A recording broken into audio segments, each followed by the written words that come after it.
Hello सांगमाने केमिति अछंती आशा करछि समस्ते बहुत भलरे थिबे।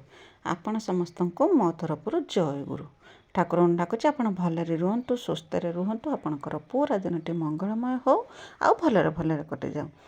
तो मु भी भलरे अछि सबुदिन भलिया ही आउ गोटे सुंदर ब्लॉग आरंभ आउ सुंदर ब्लॉग को मो पुष्प आपण समस्त को स्वागत करछि। एटा होछि पूरा सकाळ बेलार वीडियो। सकाळ खरका पुरका काम सब सरे दे सारिकी आउ बासन कुसन सब टियर पाखर थिला मु सेटिके धुइया ପାଇଁ कि आसिनी आसे आगुरु देखला बेलको टिके कोना इधिरा इधिरा देखेला माने राति सारा काली वर्षा होछि। काली बेळोळी कि दीपरटू वर्षा आरंभ होइछि। राति सारा से रकम तुहा को तुहा वर्षा होछि माने बेसी जोर होउनी किंतु तुहा को तुहा वर्षा आसिक होउछि। तो लुगापटा काली दिन सारा सुखा हैनी किछि हैना लुगा से रकम थिला। तो मो बाबा को कहिथिनी मने टिके मेसिन लो सुखाई दियो आउ माने पिंधिया ପାଇଁ कि लुगा थिलानी तीन खंड जाक साड़ी सब उदा हेतिला। तो बाबा मेसिन लो सुखाई देथिले जतिके मो पिंधिमी माने आज ପାଇଁ कि एतिके दरकार ताकू नै कि फैन ले पके देथिनी। फैन ले तो जागा हबनी सब लुगा पके ପାଇଁ कि तो फैन ले पके देथिनी सुखिला आउ ए लुगाटा करना रहिथिला माने सुखैथिलिनी।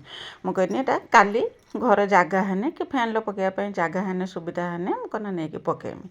तो सकाळे जेतल देखिनी पागरा टिके माने परिष्कार अछि मु कहनी आउ बदे वर्षा हबो कि न हबो कि घंटे 2 घंटा छाड़ी के वर्षा हबो कोन करियो। तो पवन टिके बाजी जाऊ मेसिन तो ऑलरेडी सुखी थिला मने पवन टिके बाजी जाऊ कहि के ताकू आनी करना ताकू बाहरे होउची सुखे देथिनी। कन जा हो लुगाटा टिके बाजी जीवो नै के तापरे करना फैन ले पके देमी दिन सारा घर भितरे रहइबो लुगाटा सुखी जीवो। त से भाबी कि लुगाटा सुखे दे आसिनी सुखे दे आसी चुली कति के सीधा पळे आसिनी चुली रु पाउंसा काढे के चुल्लो छुंचा मारिमी आ वर्षा हाला बेलू कोन होची ना पानी सब एठी के पसी आछी। इटा तो देई देइचे इटा दे देला परे भी पानी सब करना सेपटरो गोड़ी के आछे इटा माने तळ बाटे सब पानी चली आछी। तो जा हो सेटा करना ताकू सब तो काली कोन करथिन ना जो छुच्चो कोनार चुपुड़ी के सब पानी बाहर कर देथिनी सेति ପାଇଁ के जगाटा टिके सुखिला अछि। तो चुली रु पाउंसा का देथिनी आज दिन सारा जो वर्षा हैला रांधिया ପାଇଁ भारी हैरान हेतिनी जना पानी पसी आछे ना भितर को सेति ପାଇଁ कि बहुत कष्टे मष्टे आज होची रुसई करथिनी। तो जगह खरका पुरका करके परिष्कार कर दे सारिके तापर चुल्लो छुंच मारिमे छुंच मार देके बासन धोया ପାଇଁ कि जिमे आ खाइबा बासन तो बेसी थिलानी मु ताको धुआ धुई कर देथिनी। आ कळा बासन टिके अधिका थिला दीटा कढ़ा थिला गोटे पतला गोटे हांडी ए रकम करके कढ़ा बहुत सार माने कळा बासन बेसी थिला आ खाइबा बासन कम थिला। तो जा हो ताको मु धुआ धुई करथिनी आ धुआ धुई करिया ପାଇଁ ताको सटियल पाखर बतरे देथिनी आ धुथुनी ताको समय नागिया माजिया ପାଇଁ कि आ करना माजुची सही समय करना पुणी आरंभ हैला वर्षा। तो मत जना पड़लानी एठी पानी पाइप चलथिला मत जना पड़लानी मु कहनी कोन देई पानी पाइप रा आवाज होउची आ कोई कि मु बाहर को लक्ष्य गला बेलको वर्षा होउची माने वर्षा होउची कमी जीवन एरकम होतो एई कथा भाबी भाबी कि लुगा आनते गला बेलको लुगा मोर जहा भी टिके सुखीथिला मेसिन न कोन करथिला। तो लुगा जाई कि झिपारी झिपरी तो वर्षा होउची तो लुगा जाई धिनी कालो लुगा पुणी मोर उदा हेतिला। तो आज सकाळ खाली माने एई रकम लुगा जाई कि सुखैनी लुगा जाई कि धाई कि जाई कि लुगा सब तुली कि धिनी कानी एई रकम कटि हेतिला। वर्षा दिन ने एटा टिके असुविधा लुगापटा सुखिया हैरान आगुरी का माटी घर थिला लुगापटा सुखिया ପାଇଁ बिल्कुल भी हैरान होतलानी कि हमर माटी घर पूरा उसारिया उसारिया बारंडा थिला जे माने मो पुराना वीडियो देखचनी से जानिथिबे उसारिया उसारिया बारंडा थिला बारंडा रे बंधा हैला तार बंधा हैतिला जो थरे कि लुगा सुखिया ପାଇଁ बहुत सुविधा जेते लुगा हेने भी कन्ना से बारंडा रे ही सुखी होतला। आस्ते आस्ते कन्ना मांकड़ जिबा आसिया करिके टाली सब फटे देथिले जादा कि वर्षा हेने कन्ना से टाली बाटे पानी पड़ी के पिंडाटा उदा ही होतला नने आ बेसी किछि असुविधा होतलानी लुगा सुखिया ପାଇଁ विशेष करके असुविधा बिल्कुल भी होतलानी। तापरे बासन कुसन सब धुआ धुई करदेनी धुआ धुई कर देकी गाधुआ पधुआ कर ठाकुर पूजा करतेनी ठाकुर पूजा कर देके सीधा पळे आसिनी करना चा बनिया ପାଇଁ कि समय बेसी हेतिलानी पूरा सकाळ बेलार समय आज शनिवार जेहेतु आ सेति ପାଇଁ कि बाबा भी रेडी हे गलेनी स्कूल जा ପାଇଁ कि आ चा करके आनथिनी आनला परे दी जन चा पी देथिले आ चा पी दे सारी कि बाबा तांका काम रे बाहर हेले मो काम रे नागे थिनी माने सकाळ रोषे करिया ପାଇଁ कि गोटे कखारु थिला ना मो बाबा को कहिथिनी दिफाळ करिया ପାଇଁ कि से करना कखारु जते बेले माने होची फाळ करिवे सेतेले करना तांकर नखरामी माने नकइने भले एउठु आरंभ होला आगु तो कखारु नथने किछि ना सपरिया तो मु काटि दिए किंतु कखारुटा तो स्त्री लोक माने काटिबेनी देथिनी कोन एमिति काटिमी के रकम काटिमी ए रकम हे कि जाओ कखारुटा करना काटि देथिले आ काटि दे सारला परे तापरे मु करना ରୋଷେଇ କରିଥିନି କଖାରୁ ଭଜା କରିଥିନି ଆଉ ଗୋଟେ ରୁଟିର ଖାଇବା ପାଇଁକି ତରକାରୀ ଗୋଟେ ବନା ହେଲା। ତରକାରୀଟା ଆମ ଝିଅ ବନେଇ ଦେଇଥିଲା ଆଉ କଖାରୁ ଭଜା ରୁଟି ମୁଁ କରିଦେଇଥିନି। ତ ଏଇରକମ ସକାଳୁ ତ ଏଇରକମ ରୋଷେଇ ହେବ। ଆଉ ଭାଇ ଅଛନ୍ତି ଆଜି ଘର ପାଖରେ। ଆଉ କ'ଣ ନା ମୁଁ ପରିବାପତ୍ର ସବୁ କଟାକଟି କରିକି ବସାଇ ଦେଇଥିନି ଭାଜିବା ପାଇଁକି। ଏଇଟା ହେଉଛି ଏ ବର୍ଷର ପ୍ରଥମ କଖାରୁ ଆମର ମାନେ କଖାରୁ ତ ୟା ପରେ ସିଜିନ୍ ଆରମ୍ଭ ହେଲା, କଖାରୁ ସିଜିନ୍ଟା ଆରମ୍ଭ ହେଇଗଲା। ତ ଏ ବର୍ଷର ପ୍ରଥମ କଖାରୁ ଭଜା ଖାଇବା ମାନେ କଖାରୁ ତରକାରୀ ଖାଇବା। ଆଉ ଏ କଖାରୁ କ'ଣ ନା ଲାଉ ତ ବର୍ଷ ସାରା ସବୁବେଳେ ମିଳିଯାଉଛି। ମାନେ ଦେଶୀ ନାଉ ସରିଲା ପରେ ଯେଉଁ ଆସୁଛି ଯେଉଁ ଲମ୍ବା ଲମ୍ବା ନାଉ ଯେ ଆସୁଛି ସେଟା ତ ବର୍ଷ ସାରା ମିଳୁଛି। କିନ୍ତୁ କଖାରୁ ଗୋଟେ ଜିନିଷ ଯେଉଁଟାକି ମାନେ ଯେଉଁ କଖାରୁ ମାନେ ବୁଝିପାରୁଥିବେ କାହାକୁ ମୁଁ କଖାରୁ ବୋଲି କହୁଛି, ଏଇଟା ପାଣି କଖାରୁ ଯେଉଁଟା କୁହନ୍ତି ସେଟା କ'ଣ ନା ବର୍ଷର କେବଳ ଏଇ ସିଜିନ୍ରେ ହିଁ ମିଳେ, ୟା ପରେ ଆଉ ସେଟା ମିଳେ ନାହିଁ। ଆଉ କିନ୍ତୁ ଲାଉଟା ବର୍ଷ ସାରା ସବୁବେଳେ ମିଳେ। ଆଉ ଏଇ ସିଜିନ୍ରେ କ'ଣ ନା ସମସ୍ତଙ୍କର ପ୍ରାୟତଃ ଗାଁରେ ମାନେ ସମସ୍ତଙ୍କର ଲଗା ହେଇଥିବ ଲାଉ ଗଛ, କଖାରୁ ଗଛ, ପୋଇ ଗଛ। କ'ଣ ନା ଗାଁରେ ସମସ୍ତଙ୍କ ଚାଳର ମାତିଥିବ ଏଇସବୁ ନଟି ନୁହେଁ ଗଛ ସବୁ ମାତିଥିବ। ତ ସେରକମ କଖାରୁ ନଗେଇକି ମାନେ ଧରିଲାଣି କଖାରୁ। ଆମ ଆରପାରି ଯାହା ସେ ଆଣିକି କଖାରୁଟେ ଦେଇଥିଲେ। ଆଉ ସେ କଖାରୁ ଭଜା କନି ଆଉ ତରକାରୀ ଆମ ଝିଅ କରିଦେବେ ପରିବାପତ୍ର ସବୁ କାଟିକି ତାକୁ ଦେଇଥିନି। ଆଉ ସେ ତରକାରୀଟେ ବନେଇ ଦେଇଥିଲା। ବନେଇ ଦେଇ ସାରିଲା ପରେ ଏପଟରେ ମୁଁ ରୁଟି କରୁଥିନି। ରୁଟି କରିକି ଦଉଥିନି ସମସ୍ତଙ୍କୁ ଖାଇବା ପାଇଁକି ଦଉଥିନି। ତ ବାବା ବି ଥିଲେ, ଭାଇ ଆଉ ଆମ ଝିଅ 3 ଜଣ ପାଇଁକି ରୁଟି ବନେଇଥିନି। ଆଉ ମୁଁ ତ ଯେରକମ ସବୁବେଳେ ଯେରକମ ଖାଏ ପଖାଳ, ମୋର ସେରକମ ପଖାଳ ଖରା ହଉ ବର୍ଷା ହଉ ଶୀତ ହଉ ଯାହା ବି ହଉ ମୋର ସକାଳୁ ଗଣ୍ଡେ ପଖାଳ ଦରକାର। ସେରକମ ନୁହେଁ ଯେ ମୁଁ ରୁଟି ଖାଏନି କି ମୁଢ଼ି ଖାଏନି, କିଛି ଖାଏନି, କିନ୍ତୁ ମୋର ସବୁବେଳେ ପଖାଳ ହିଁ ମୋର ପ୍ରିୟ। ତାପରେ ସମସ୍ତଙ୍କୁ ଖାଇବା ପିଇବାକୁ ଦେଇଦେନି। ଆଉ ଖିଆପିଆ ଦେଇସାରିଲା ପରେ କାମ ତ କ'ଣ ଜାଣିଥିବେ ଆପଣ, ଭାତ ବସାଇ ଦେଇଥିନି ଚୁଲିର।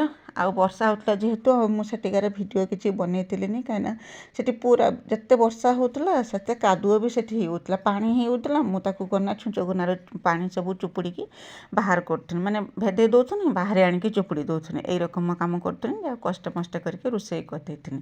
ଆଉ ରୋଷେଇବାସର ଭିଡ଼ିଓ ଆଉ ମୁଁ କିଛି ବନେଇଥିନି। ମାଛ ଥିଲା, ଗଲା କାଲି ଯେ ମାଛ ଆସିଥିଲା, ମାଛ ଥିଲା, ମାଛ ଝୋଳ କରିଥିନି। ଆଉ ବାଡ଼ିରୁ କରନା ଶାଗ ତୁଳା ହେଇକି ଆସିଥିଲା, ଶାଗ ଖରଡ଼ିଥିନି, ନେଉଟିଆ ଶାଗ ଖରଡ଼ିଥିନି। ଆଉ ମାଛ ଝୋଳ କରିଥିନି, କଲରା ବଡ଼ିର ଚଟଣି ବନେଇ ଦେଇଥିନି। ବା ସେତିକି ହିଁ ତରକାରୀ କରିଥିନି।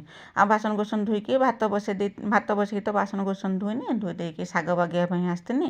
ତ ବାବାଙ୍କୁ କହିନି ଟିକେ ସାହାଯ୍ୟ କର, କାହିଁକିନା ଶାଗଟା ଟିକେ ବେଶୀ ସମୟ ଲାଗେ ବାଗେଇବା ପାଇଁକି। ଯେଉଁ କଳମ ଶାଗ ହେଇଥାଏ ସେଟା ତ ସାଙ୍ଗେ ସାଙ୍ଗେ ବାଗେଇ ହେଇଯିବ, କିନ୍ତୁ ନେଉଟିଆ ଶାଗଟା ଟିକେ ବାଗେଇବା ପାଇଁକି ଟିକେ ସମୟ ଲାଗେ। ତ ବାବାଙ୍କୁ କହିଥିନି, ବାବା ମୁଁ 2 ଜଣ ହେଇକି ଶାଗ ବାଗେଇ ଦେଇଥିଲେ। ବାଗେଇ ଦେଇ ସାରିକି ମୁଁ ସିଧା ପଳେଇଥିନି ଚୁଲି ପାଖକୁ। ଭାତ ହେଇଯାଇଥିଲା, ଭାତ ଗାଳି ଦେଇଥିନି। ଆଉ ମସଲା ବି ରେଡ଼ି କରିଦେଇଥିନି। ମାଛ ଝୋଳ କନି, ଶାଗଟା କନି, କଲରା ଚଟଣି କରିଥିନି, ବଡ଼ି କଲରା ଦେଇକି ଚଟଣି କରିଥିନି। ରୋଷେଇ ତ ମୋର ଶୀଘ୍ର ସରିଯାଇଥିଲା, କିଛି ଅସୁବିଧା ହେଇଥିଲାନି। 12ଟା ସୁଦ୍ଧା ରୋଷେଇବାସ ସବୁ ସରିଯାଇଥିଲା। 2ଟା ତରକାରୀ ସାଙ୍ଗେ ସାଙ୍ଗେ ହେଇଯାଇଥିଲା। ଆଉ ଆମ୍ବ ଥିଲା, କାଟିକି କରନା ଭାତ ଖିଆ ଆମର ହେଇଯାଇଥିଲା। ଦ୍ୱିପହର ଭାତ ଖିଆ ସରିଥିଲା। ଆଉ ସରିଲା ପରେ କ'ଣ ନା ମୋତେ ଆଜି ବିଲକୁଲ ବି ରେଷ୍ଟ ମିଳିଥାନି। ଏକର ଭାଇ ତ ଡ୍ୟୁଟି ଯିବେ, ତାଙ୍କ ପାଇଁ ତ ରୁଟି ତରକାରୀ ମାନେ ଜଳଖିଆ ବନେଇମି, ସେ ନେଇକି ଯିବେ। ଆଉ ଆଜି କିନ୍ତୁ ଜଳଖିଆ ବଦଳରେ ଗୋଟେ ନୂଆ ଅଲଗା ଜିନିଷ ବନେଇଥିନି। ଅଲଗା ଜିନିଷ ବନେଇଥିନି ବୋଲିକି ବାବା କ'ଣ କରିଥିଲେ ନା କାଲି ଯେ ଛକକୁ ଯାଇଥିଲେ, ଢେର ସାରା କଦଳୀ ଘିନି ଆସିଥିଲେ, ପୁରା ପଲିଥିନ୍ ଭର୍ତ୍ତି କରିକି କଦଳୀ ଘିନି ଆସିଥିଲେ।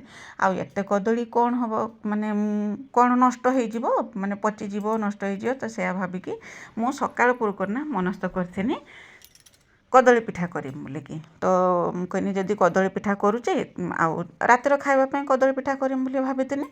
ମୁଁ ଯଦି ବି କଦଳୀ ପିଠା କରୁଛି ତ ଭାଇଙ୍କି ବି ଟିଫିନ୍ ଦିଆଯିବ ରାତିର ଖାଇବା ପାଇଁକି।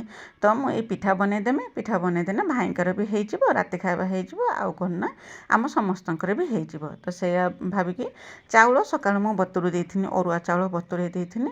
ଆଉ ଖିଆପିଆ ସରିଲା ପରେ ତାପରେ କ'ଣ ନା କାମଦାମ ସବୁ ସରେଇକି ମୁଁ ପ୍ରଥମେ ଆସିକି କ'ଣ ନା ଚାଉଳକୁ ବାଟି ଦେଇଥିନି। ଚାଉଳକୁ ବାଟିକି ବାହାର କରିଦେଇ ସାରିଲା ପରେ ତାପରେ କଦଳୀ ଯେତିକି ସବୁ ଥିଲା ତାକୁ ଗ୍ରାଇଣ୍ଡର ଛୋଟ ଛୋଟ ଖଣ୍ଡ କରିକି ତାକୁ ବି ସବୁ ଗ୍ରାଇଣ୍ଡିଙ୍ଗ କରିକି ଘିନି ଆସିଥିନି। ଚକଟି ଦେନେ ବି ହାତର ହେବ, କିନ୍ତୁ ଯେହେତୁ ଶୀଘ୍ର ଫୁଲିବ ବୋଲିକି ମୁଁ କ'ଣ କରିଥିଲି ନା ଗ୍ରାଇଣ୍ଡିଙ୍ଗ କରିଦେଇଥିଲି। ନହେଲେ ହାତରେ ଯଦି ଚକଟା ଯାଏ ନା ସେଟା କ'ଣ ନା ମାନେ ପାଟିକି କଦଳୀ କଦଳୀ ଲାଗିବ। ଏରকম କ'ଣ ବାସ୍ନା ହେବ ନା, କିନ୍ତୁ ଯେତେବେଳେ ହାତରେ ଚକଟା ଯାଏ ନା ସେତେବେଳେ କ'ଣ ନା ପାଟିକି କଦଳୀ କଦଳୀ ଲାଗେ। କଦଳୀକି ବି ଗ୍ରାଇଣ୍ଡିଙ୍ଗ କରିକି ତା ଦେହରେ ଦେଇଦେଇକି ତାକୁ ଭଲ ରକମ ଫେଣ୍ଟିଥିନି। ଆଉ କ'ଣ ନା ନଡ଼ିଆ ଗୋଟେ ଆଣିକି କୁରିଥିନି କୁରିକି ତା ଦେହରେ ପକେଇକି ପୁଣି ଆଉ ଥରେ ତାକୁ ଲୁଣ ପକେଇକି ଭଲ ରକମ ଘାଣ୍ଟିଥିନି କାହିଁକିନା ଏଟା ଶୀଘ୍ର ବନାଯିବ ତ ସେଇଥିପାଇଁ କି ବହୁତ ସମୟ ତାକୁ ଫେଣ୍ଟେଇବାକୁ ମୋତେ ପଡ଼ିଥିଲା। ଆଉ ଯଦି ରାତି ପାଇଁକି ମୁଁ ରଖିଦେଇଥାନ୍ତି ତ କିଛି ଅସୁବିଧା ଥିଲାନି। ଏବେ କନା ସବୁ ଗୁଳେଇକି ରଖିଦେନେ ରାତି ବେଳକୁ ଯେତେବେଳେ 7ଟା 8ଟା ବେଳକୁ କନେ ସେ ଫୁଲିଯିବ, ଆରାମସେ ଫୁଲିଯିବ, କିଛି ଅସୁବିଧା ହେବନି। କିନ୍ତୁ ଯେହେତୁ ମୁଁ ସାଙ୍ଗେ ସାଙ୍ଗେ ବନେଇମି ତାକୁ ମାନେ ଫୁଲିବା ପାଇଁକି ସମୟ ମିଳିବନି, ଅଧଘଣ୍ଟେ ଭିତରେ ମୋତେ ବନେଇବାକୁ ପଡ଼ିବ। ତ ସେଇଥିପାଇଁକି ତାକୁ ମୁଁ କନା ମାନେ ବାରମ୍ବାର ଘାଣ୍ଟିଥିନି।